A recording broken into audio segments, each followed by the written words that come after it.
effectivement, depuis 1997. Je me sens l'ambassadrice de ce jeu, le jeu de cartes de l'enfant intérieur.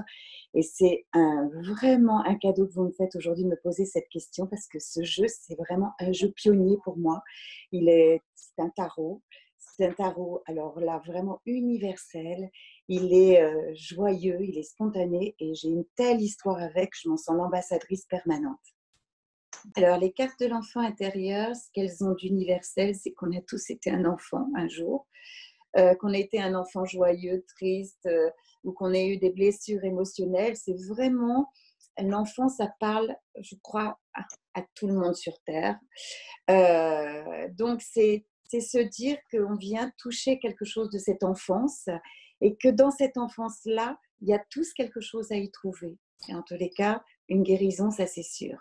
Mais aussi, simplement, la joie des archétypes profonds, du symbolisme profond. Là, c'est sur une base jungienne, hein, de référence jungienne, pour ceux qui ont besoin de références. Et ce symbolisme, il parle à tout le monde. Je n'ai jamais rencontré quelqu'un qui me dise qu'il n'ait pas été un enfant, qu'il soit coupé de son enfance, oui, mais pas. Tout le monde a été un enfant un jour. C'est une merveilleuse intuition du souffle d'or, ça, merveilleuse, merveilleuse, comme il peut avoir eu dans tout son parcours. Et moi, vraiment, je me sens ambassadrice à la fois du souffle d'or, à la fois de ces cartes, parce que souvent, le souffle d'or, il ne faut pas oublier que c'était une époque où on ne parlait pas de développement personnel comme aujourd'hui. Hein, tout le monde sait. Maintenant, vous avez des milliers de jeux, et c'est pour ça que j'insiste énormément sur le côté pionnier des cartes de l'enfant intérieur, du jeu de tarot, qui est devenu pour les enfants. C'est ça qu'il faut détecter. Il faut détecter que la différence fondamentale, c'est ce côté pionnier, d'avoir utilisé ce jeu de l'enfant vraiment pour, avec des bases, des cartes de tarot universelles, qui est déjà un jeu universel. Et d'ailleurs, Lisha et Marc Lerner ont fait ça pour leurs enfants à la base. Il ne faut pas oublier aussi cette origine des choses, toujours partir de l'histoire. Alors, pour moi, ce qui fonde sa différence, c'est que d'abord, c'est un pionnier, c'est le premier pour moi. Et puis, dans ma pratique, il y a eu 2 phases. Il y a eu une première phase en thérapie, où moi j'ai fait du dialogue intérieur, et j'avais une petite fille en thérapie, un mari qui un jour m'a dit « Mais c'est quoi ce jeu? Moi, je veux y jouer, je veux faire ça avec toi. » Et tout a commencé comme ça avec elle, et je me suis dit « Si l'enfant me dit quelque chose, c'est que ce jeu, il a vraiment quelque chose à dire. » Ça a été une première phase, donc je l'ai vraiment utilisé comme un jeu, comme un outil permanent pour accompagner moi, mes enfants en thérapie, les enfants que j'avais en thérapie à l'époque. La deuxième phase, ça a été une maladie. Je suis tombée gravement malade en 1999, 2000, 2001. Et j'ai une amie qui est revenue avec ce jeu me l'offrir en me disant « Écoute, ce jeu, il va peut-être t'aider. » Et donc, j'ai tiré une carte tous les jours pendant 2 ans. Et c'est des années après que je me suis aperçue à quel point il avait été pour moi la guérison de mon enfant intérieur, tout simplement.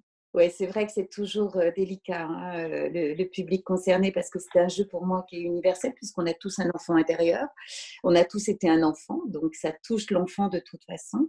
Mais si on veut le cibler un peu plus, ça peut être pour les thérapeutes qui s'occupent des enfants, pour l'art-thérapie vraiment, parce que moi je l'utilise comme tel. Ça peut être pour le parent qui veut parler avec son enfant. Ça peut être pour un jeu, tout simplement pour l'enfant, où on raconte un conte tous les soirs. Et l'enfant, il tire une carte, il dit « Moi, je veux ce jeu-là. » En fait, c'est un jeu qui est beau, qui est agréable, et les enfants peuvent y plonger autant que les adultes. Donc, c'est aussi pour des adultes qui n'ont pas d'enfants, mais qui ont un enfant intérieur, pour vous dire un peu la richesse de ce jeu. Mais c'est un jeu qui peut être ciblé, je pense, il peut être à la fois pour les parents, pour les art-thérapeutes, et puis pour soi, tout simplement. L'idéal, pour moi, c'est de s'approprier déjà les cartes elles-mêmes, et de se dire « Ok, je peux tirer une carte une fois par semaine, une carte tous les jours. » Ça dépend de chacun. Et puis, le soir, je me dis « Tiens, qu'est-ce que ça a fait en moi ?» Ça peut être de tirer comme ça. En groupe, ça peut être simplement une soirée, les enfants, vous avez un groupe d'enfants, je sais pas, un anniversaire par exemple, comme j'ai pu avoir avec mes fils. Un anniversaire, bah, ça calme tout le monde, je peux vous dire. Vous tirez une carte, puis après vous leur dites, bah, toi, qu'est-ce que tu vis avec, comment tu le ferais, comment tu jouerais. Voilà un peu pour le groupe. Après, ça peut être pour des adultes aussi, pour aider quelqu'un, pour dialoguer avec quelqu'un. C'est un dialogue intérieur, hein, l'enfant intérieur. Je sens que ça touche toujours quelque chose de très intense à l'intérieur de soi, parce que ça touche notre enfant intérieur.